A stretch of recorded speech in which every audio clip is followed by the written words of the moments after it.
एक पतिव्रता के लिए उसका सुहाग छिन जाना बहुत बड़ा अधर्म है, किंतु एक स्त्री को उसकी इच्छा के विरुद्ध उठा ले जाना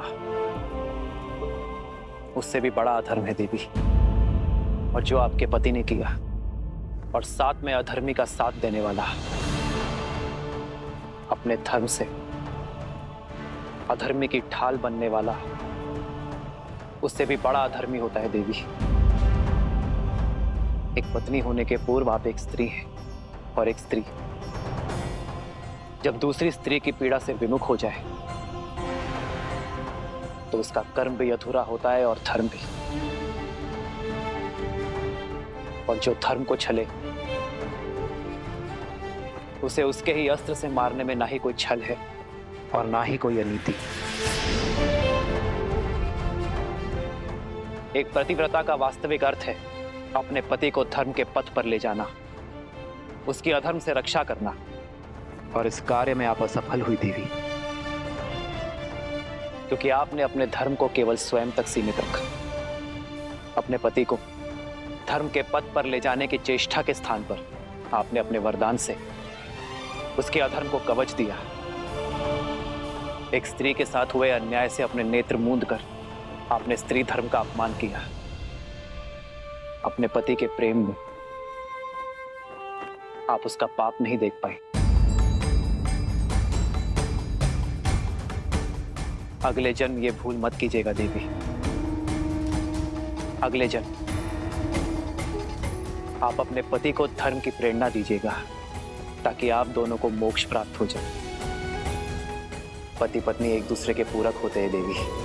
एक का किया धर्म दूसरे को तारता है, तो एक का अधर्म दूसरे के संहार का कारण बनता है। रुको।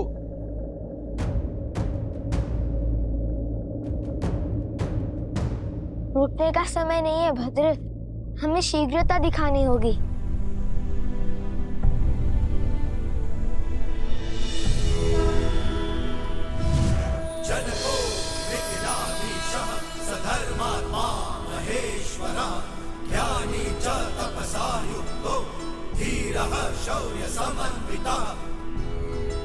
मकरासुर जैसे शक्तिशाली असुर को बिना दिव्यास्त्र के मारना असंभव है।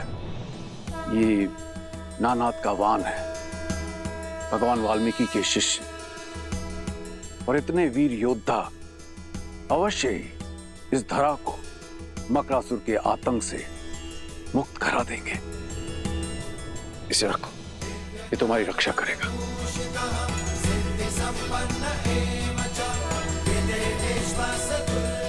विजयी भव।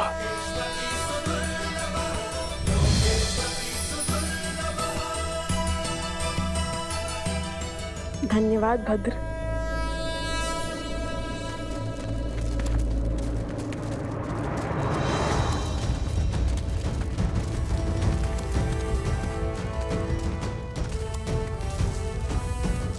ये कौन है? ये मेरी सेना है। मिथिला की सेना?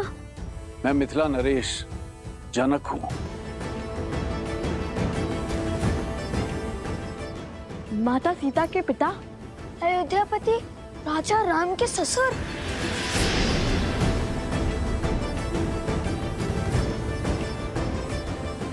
कितना अद्भुत संयोग है। यहाँ आने के मार्ग में अयोध्या का ध्वज दिखा और अब मिथिला नरेश स्वयं प्रकट हो गए।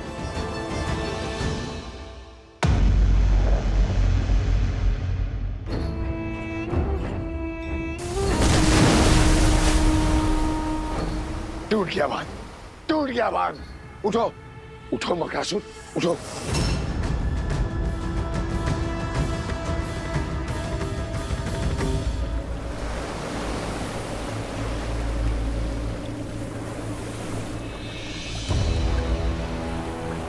चल।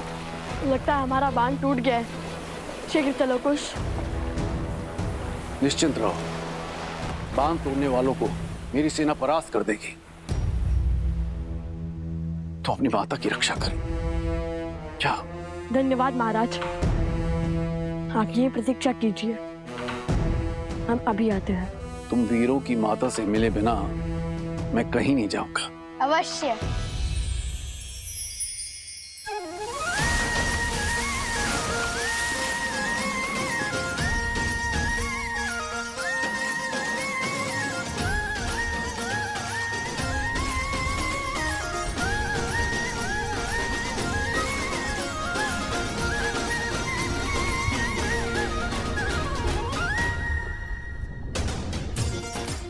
सच हो खुश? खुश तो सदा से सच रहने में विश्वास करता है भैया।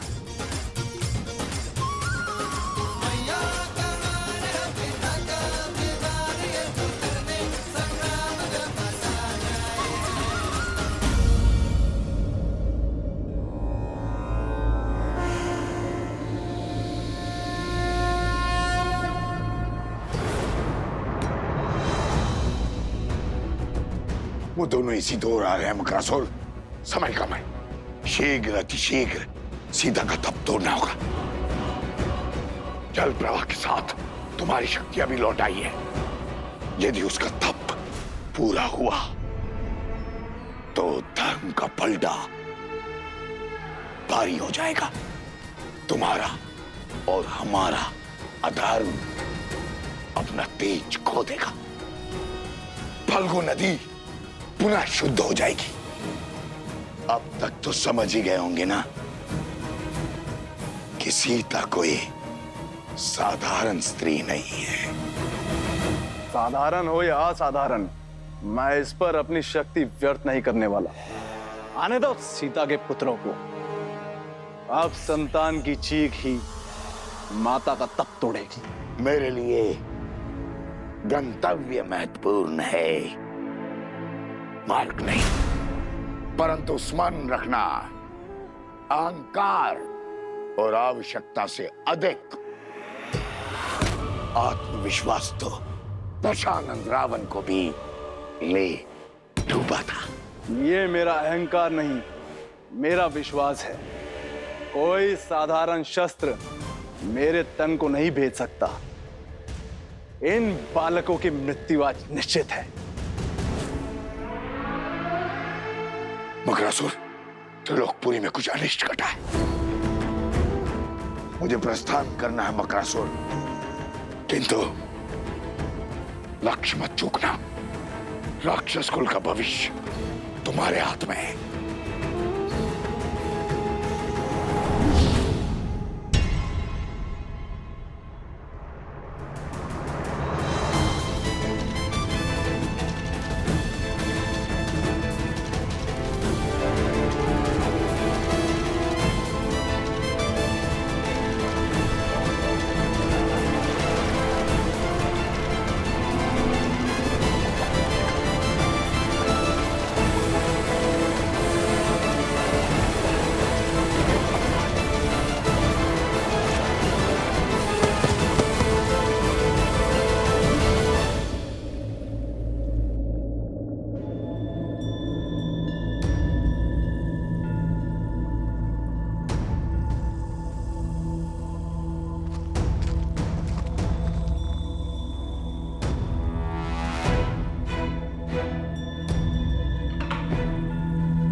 कितना मायावी स्थान है ये। जहाँ देखो हीरे मोती रत्न चकमका रहे हैं। यहाँ वो मकरासुर इतने वैभव से जी रहा है और वहाँ ऊपर बेचारे गांव वाले दरिद्रता के दलदल में फंसे हैं। नीचे वाले भी धनवान हैं, बुद्धिमान नहीं। इतनी सरलता से महल का मार्ग खोज लिया हमने। आज इसके हर पाप का अंत करेंगे हम। देवी फल्गु को उनकी शुद्धता लौटाएंगे हम। बुद्धिहीन को तो फिर भी क्षमा किया जा सकता है, किंतु उसके साथ साथ अधर्म और अहंकार को भी। मुझे तो रावण पुत्र अक्षय कुमार का स्मरण हो गया। हमारी भांति हनुमान जी को भी उस अधर्मी का अंत करना पड़ा। आज तो नहीं छोड़ेंगे उस दुष्ट राक्षस को।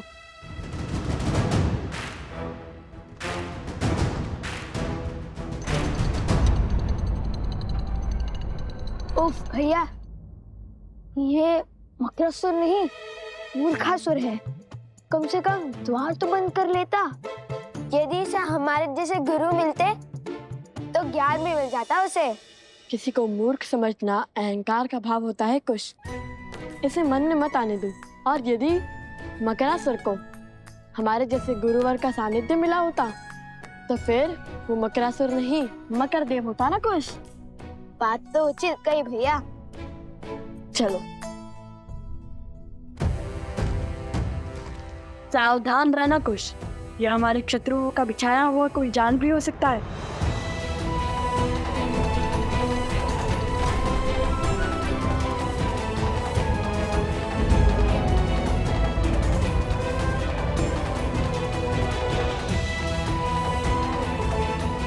माता,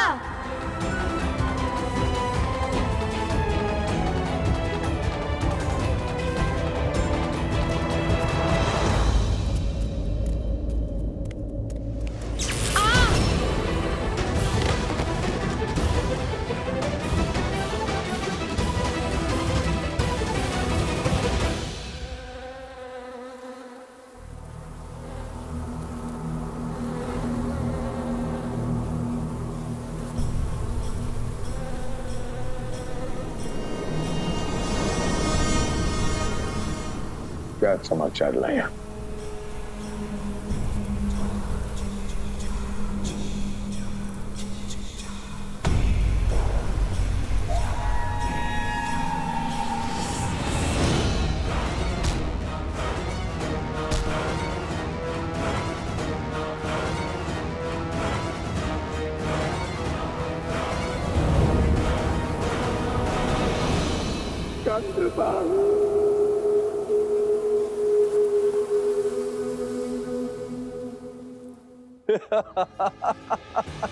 ये मकरासुर का पाश है। यहां से बचना असंभव है बालकों। ये भाव ही है जो मानव की बुद्धि नील जाते। अपनी माता की स्थिति देख, मेरे जाल में फंस गए तुम। विवेक हार गए तुम।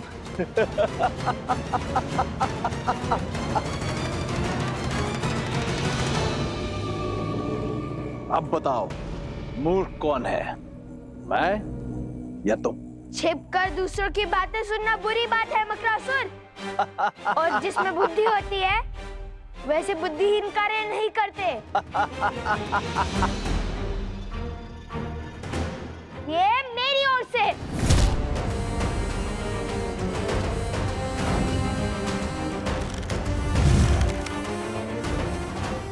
मूर्ख तुम हो क्योंकि तुमने अधर्म का मार्ग चुना है। यदि बुद्धिमान होते तो अधर्म का मार्ग नहीं, श्री राम का नाम चुनते।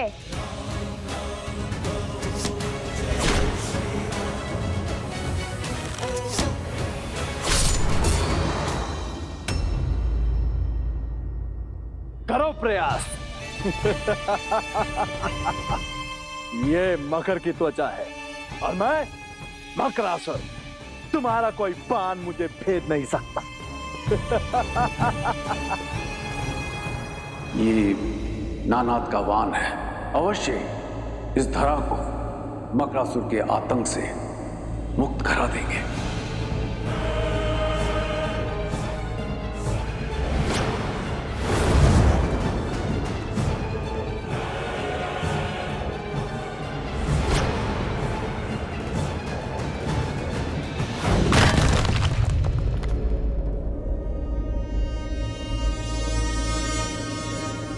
दिव्यास्त्र खोजो कुछ यहीं कहीं होगा। पता नहीं कहाँ होगा। सत्य कहते हैं लोग, सावधानी हटी दुर्घटना घटी।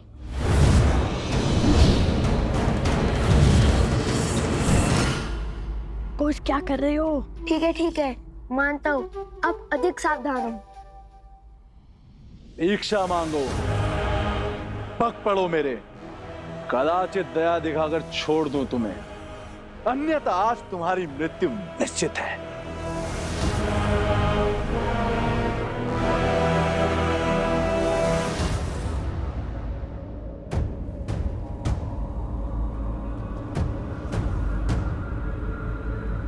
समय तो बीतता जा रहा है।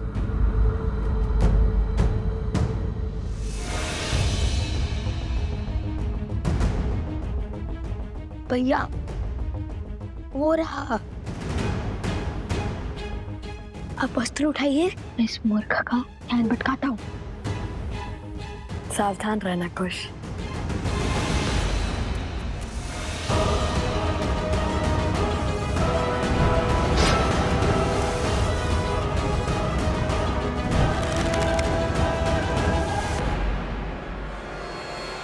सावधान मकरासुर।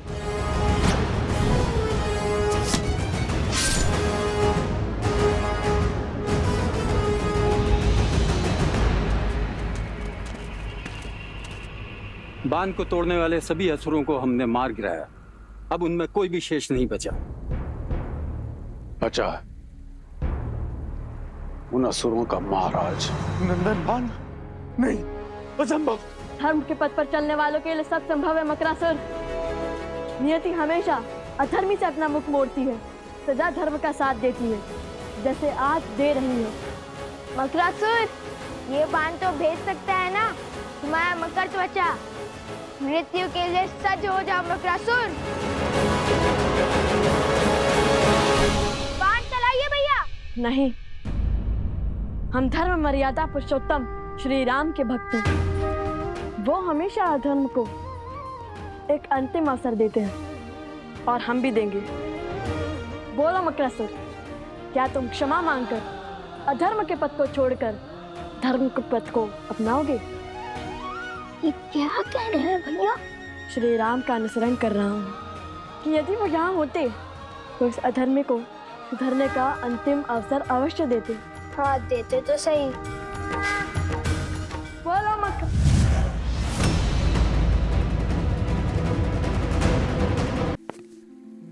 बड़े से बड़े युद्धों में भी धीरज रखने वाले महाराज जनक आज इतने अधीर क्यों? उसका उत्तर तो मैं भी खोज रहा हूं। जाने क्यों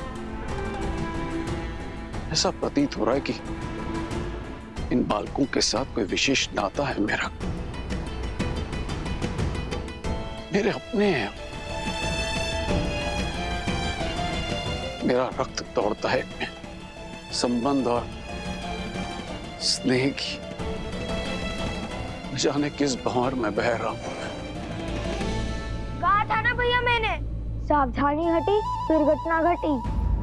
लगता है भयभीत होकर भाग गया।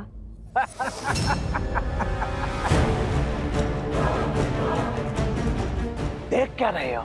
चलाओ बाण, मारो मुझे। ये दिव्य अस्त्र अभीत है ना, तो मुझसे पहले इसे तुम्हारी माता के तन को छलनी करना होगा। दुष्ट! देखा भैया, दे दिए ना अवसर। अब साधिए लक्ष्य।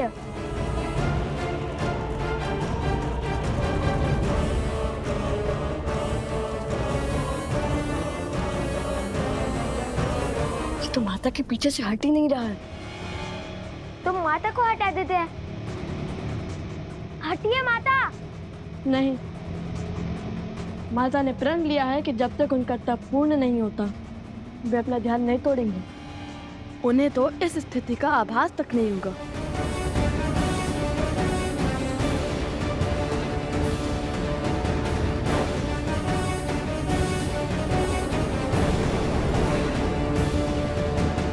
यदि लक्ष्य चुका तो? नहीं। हे श्री राम, अब हम क्या करेंगे? अब आप ही हमें मार। अयोध्या के वैद्य पहुंच चुके हैं मित्र। शीघ्र ही घायल वानर वीरों की सुध लौट आएगी मित्र। उनसे मिलकर मैं अयोध्या की ओर प्रस्थान करूंगा। मित्र, आपका धन्यवाद।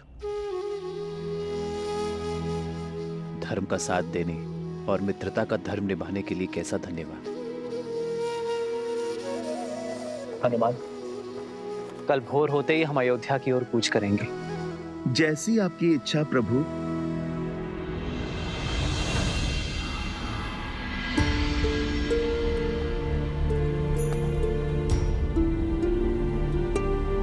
सिया राम। अयोध्या पहुंचते ही मैं राज्य का सारा भार भरत को सौंप दूंगा।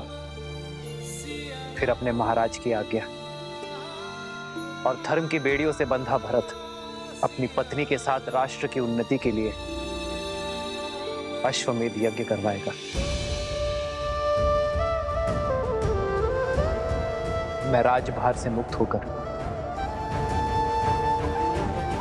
अपनी सीता को खोजूंगा।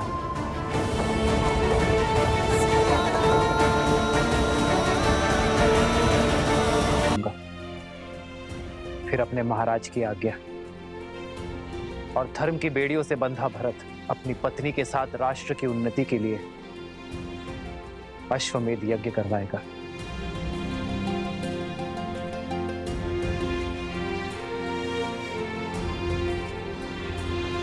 इस भक्त ने जीवन भर अपने प्रभु की सेवा का वचन लिया है। जहां जहां आपके ये पग जाएंगे, वहां वहां इस सेवक का प्रतिबिंब पाएंगे। जो अपने प्रतिबिंब से दूर है, उनका प्रतिबिंब तुम बनोगे हनुमान। मैं राजभार से मुक्त होकर अपनी सीता को खोजूंगा, तब ना पाव में राजधर्म की बेड़ियां हों और ना ही प्रजा के उत्थान की। उपवन से खिल उठी है मेरी अयोध्या, मेरी सीता मेरी प्रतीक्षा में होगी। तभी तो युद्ध के समय हर घड़ी मुझे सीता का आभास था। इतने वर्ष बीत गए प्रभु, क्या आपको अभी भी विश्वास है कि माता सुरक्षित होंगी? विश्वास सीता की अवस्था पर नहीं, उसके दिए वचन पर है, पुनः मिलने के प्रण पर। सीता का वचन है, शीघ्र ही समय आएगा जब अयोध्या से हर मलिनता नष्ट हो जाएगी, जब राम राज्य एक बार फिर राम सीता को साथ देखेगा। और जब तक ये वचन पूरा नहीं होगा, मेरी सीता को कुछ नहीं हो सकता।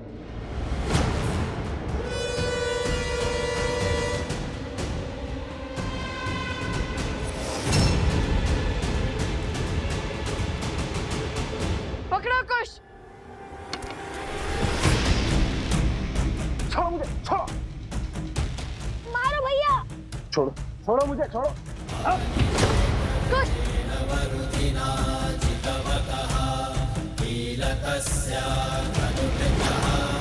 मकरासुर को मारना असंभव है। मैं इक्ष्वाकु वंशज सूर्यवंशी दशरथ पुत्र राम अपने सभी सुकर्मों को जोड़कर, धर्म को जोड़कर ये प्रार्थना करता हूं, मेरी सीता और मेरी संतान की सुरक्षा करें। काय का मकरासुर देख रहे हैं भैया, कैसे हमारी माता के पीछे डूबे बैठा है ये केवल मूर्खासुर नहीं, कायरासुर भी है, कायरासुर। उचित कहा कुछ। अरे इससे साहसी तो वो बैल था, इतनी श्रद्धा से लड़ा वो हमसे। अरे उसको पकड़ना तो कितना कठिन हो चुका था। भैया आप उस बैल को छोड़िए, मुझे तो उससे ज्यादा वीर वो गधे लगते हैं जिन्हें हमें वन में तोड़े थे।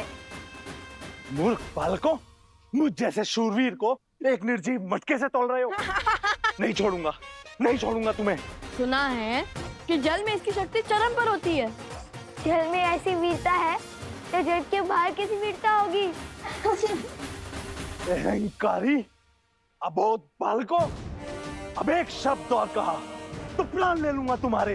अरे मकरासुर की वीरता तुम क्या जानो। क्रोध संसार से पहले खुद को ले लेता है मकरासुर। बाण चलाइए भैया। अरे किंतु इस दिव्यास्त्र का दिव्य मंत्र तो हमें उन्होंने बताया ही नहीं। हे नारायण, मैंने उन बालकों को दिव्यास्त्र तो दिया, किंतु उसका महामंत्र तो दिया ही नहीं। ये कैसा अनर्थ हो गया मुझसे। यदि वो बालक नहीं लौटे तो मैं स्वयं को कभी क्षमा नहीं कर पाऊंगा। उन्हें लौटना ही होगा, उन्हें लौटना ही होगा। भैया मैंने कहा था ना, वो वृद्ध है, अवश्य ही भूल गए होंगे। तो फिर बाण चलाने का सांग ही कर दीजिए, तब तक कोई युक्ति निकाल लेंगे। अस्त्र है और मंत्र नहीं, क्या बात है। लो चलाओ बाण। अब क्या करें? कैसे बचाए माता को? ठीक है, मैं मार देता हूं इसे।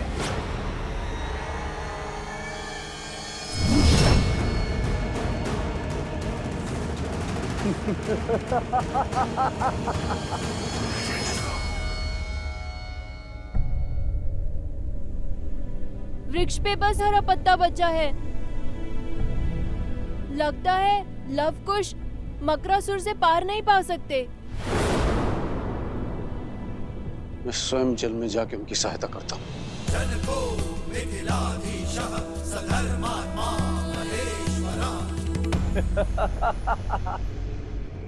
शत्रु का संहार केवल अस्त्र से नहीं, उसके साथ बोले जाने वाले दिव्य मंत्र से होता है।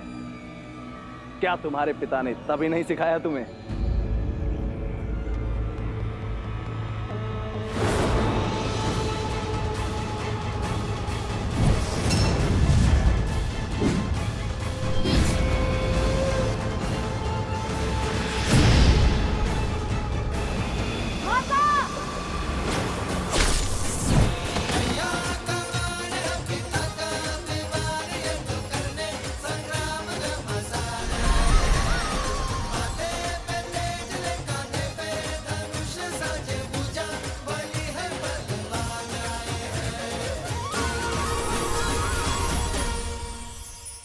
हे माता, मेरा तप समाप्त हुआ, आशीर्वाद दीजिए।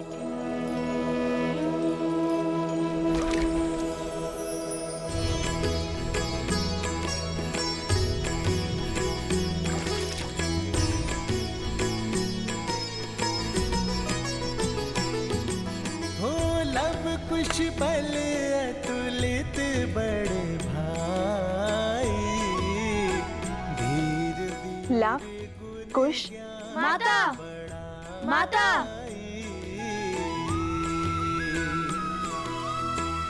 मातु पिता सेवक सदा सुभाए, राम सिया और प्रीति बढ़ाए।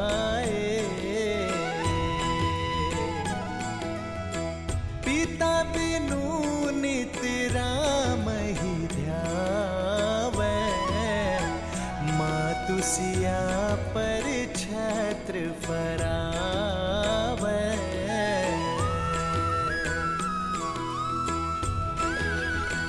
वृक्ष फिर से हरा हो गया, अर्थात लवकुश की विजय हुई। वंदे की जय, वंदे की जय।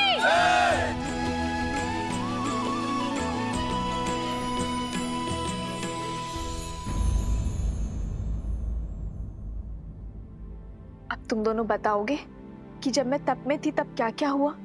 अरे माता, वो भैया कथा सुनाने में मैं दक्ष हूँ। ये सर मुझे दीजिए भैया। ठीक है, सुनाओ सुनाओ। वैसे भी मैं तो थकान से चूर चूर हो चुका हूँ। तो हुआ ये माता, आपके ध्यान में जाते ही आकाशमार्ग भयंकर संकट आ पड़ा। और वैसे भी आपके पुत्र तो भगवान वाल्मीकि के शिष्य हैं, वो थोड़ी ना संकट से घबराते हैं।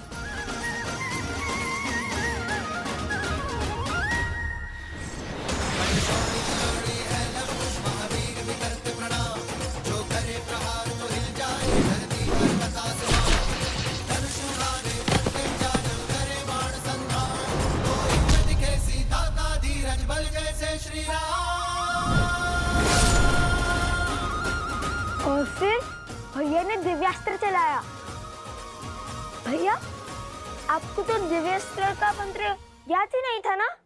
फिर आपने दिव्यास्त्र का उपयोग कैसे किया?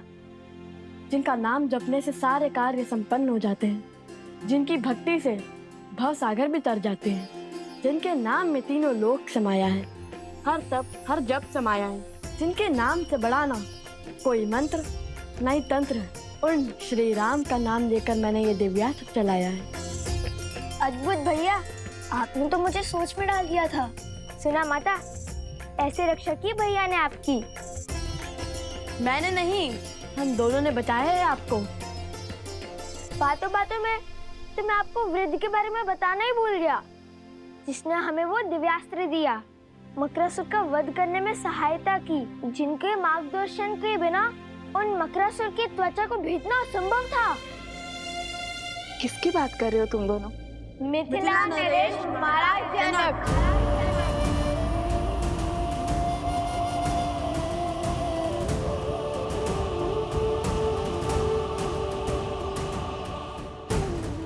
वो तो हमारे साथ भी आना चाहते थे, किंतु मैंने मना कर दिया।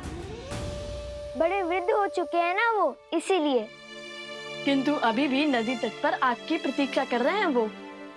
उन्होंने कहा कि जिस स्त्री ने तुम जैसे पुत्रों को जन्म और संस्कार दिए, उनसे मिले बगैर वो कहीं नहीं जाएंगे। शीघ्रता से चलिए माता, वे अभी भी हमारी प्रतीक्षा कर रहे होंगे। महाराज जनक। हाँ माता, किंतु उनका नाम सुनते ही आप इतनी चिंतित क्यों हो गई? माता, संकट टल चुका है, अब सारी चिंता छोड़िए और हमारे साथ चलिए। सब आपकी प्रतीक्षा कर रहे हैं, और वो वृद्ध सज्जन भी।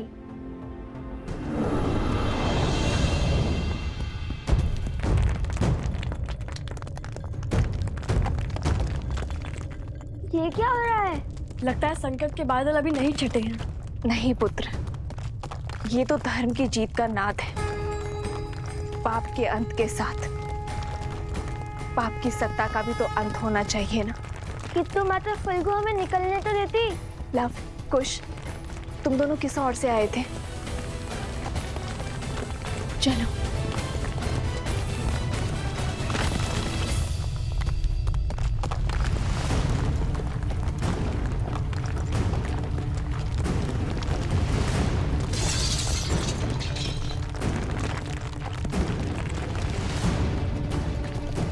भूमि हिल रही है।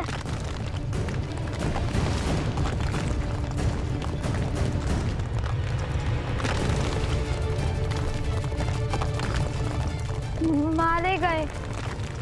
नहीं पुत्र, मारा वो जाता है जो अपना साहस खोता है। हम लोग पूरी आशा के साथ आगे बढ़ेंगे।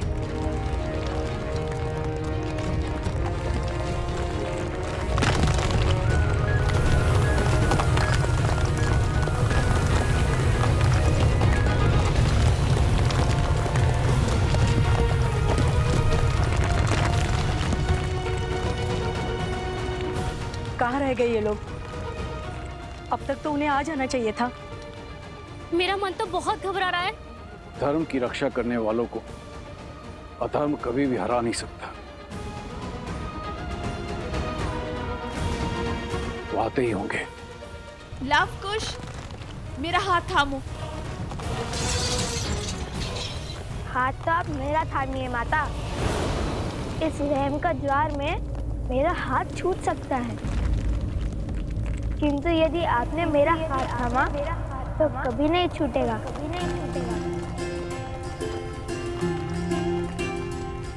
माता, आप कुछ का हाथ थामिए और मैं आपका हाथ पकड़ता हूँ।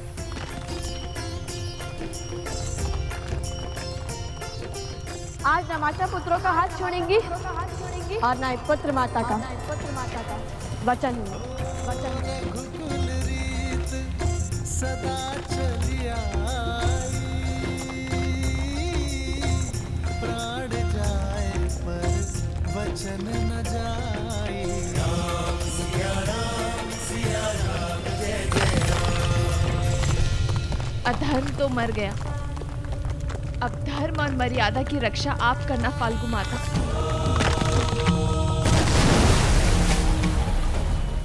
वन देवी, कुश, कहाँ हो सब? लोग, कुश, ला, उस दुष्ट असुर का महल तो ध्वस्त हो रहा है।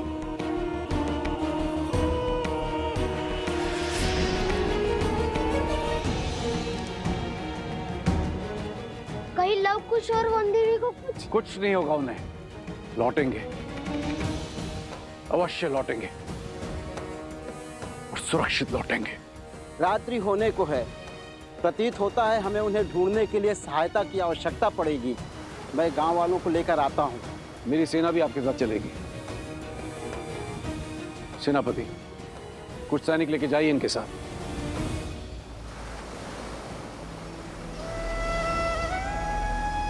हे नारायण, रक्षा कर।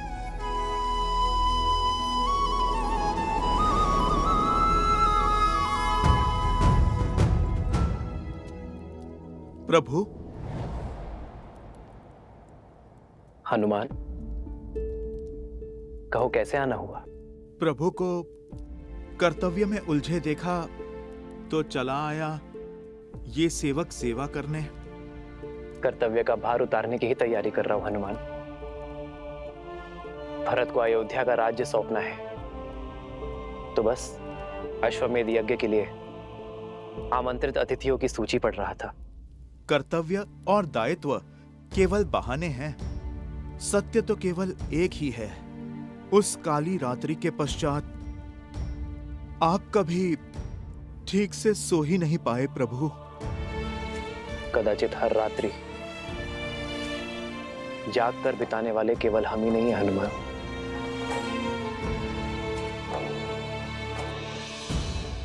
महाराज जनक,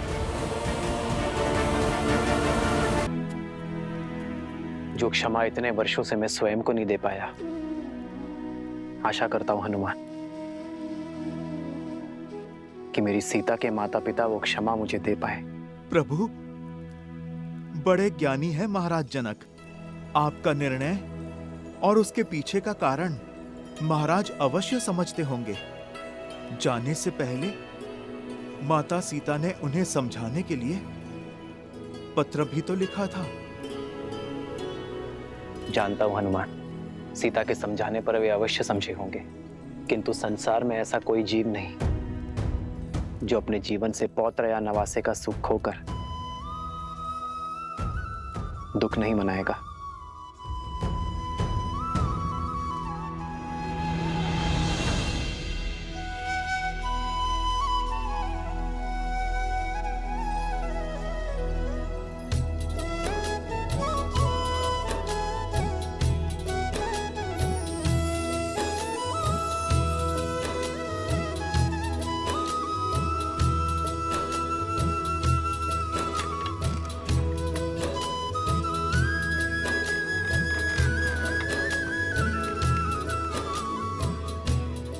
आनंद आ गया।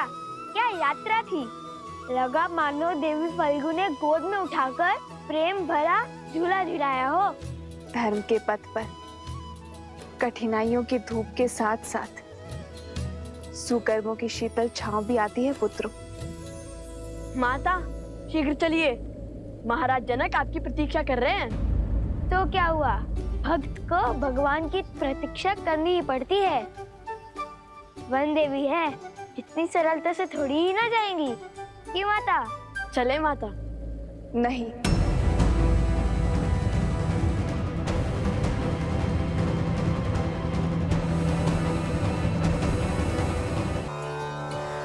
मेरा अर्थ है कि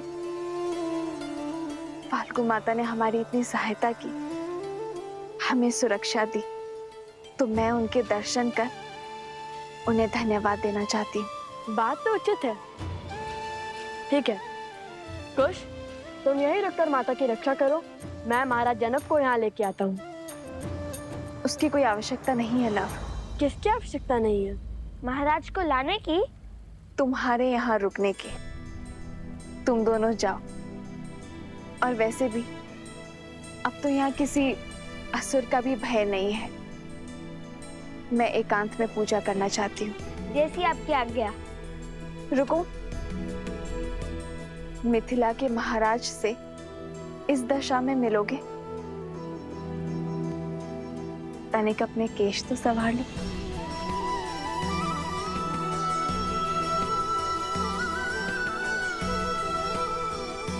देखो अब कितने सुंदर दिख रहे हो। और हाँ, याद रहे, महाराज जनक मेरे पिता के समान है, तो उनके आदर में कोई कमी नहीं रहनी चाहिए। समझे तुम दोनों?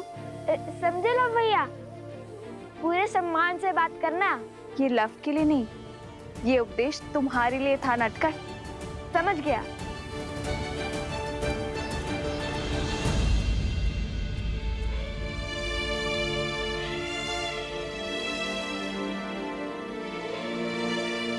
ये कैसे दुविधा में डाल दिया महादेव। शीघ्र ही लवकुश पिताश्री को यहाँ ले आएंगे, और यदि उन्होंने मुझे यहाँ ऐसे देख लिया तो नहीं,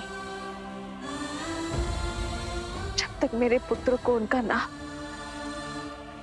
अयोध्या में उन्हें सम्मान नहीं मिल जाता, तब तक मैं अपना सत्य किसी को नहीं बता सकती, किसी को भी नहीं।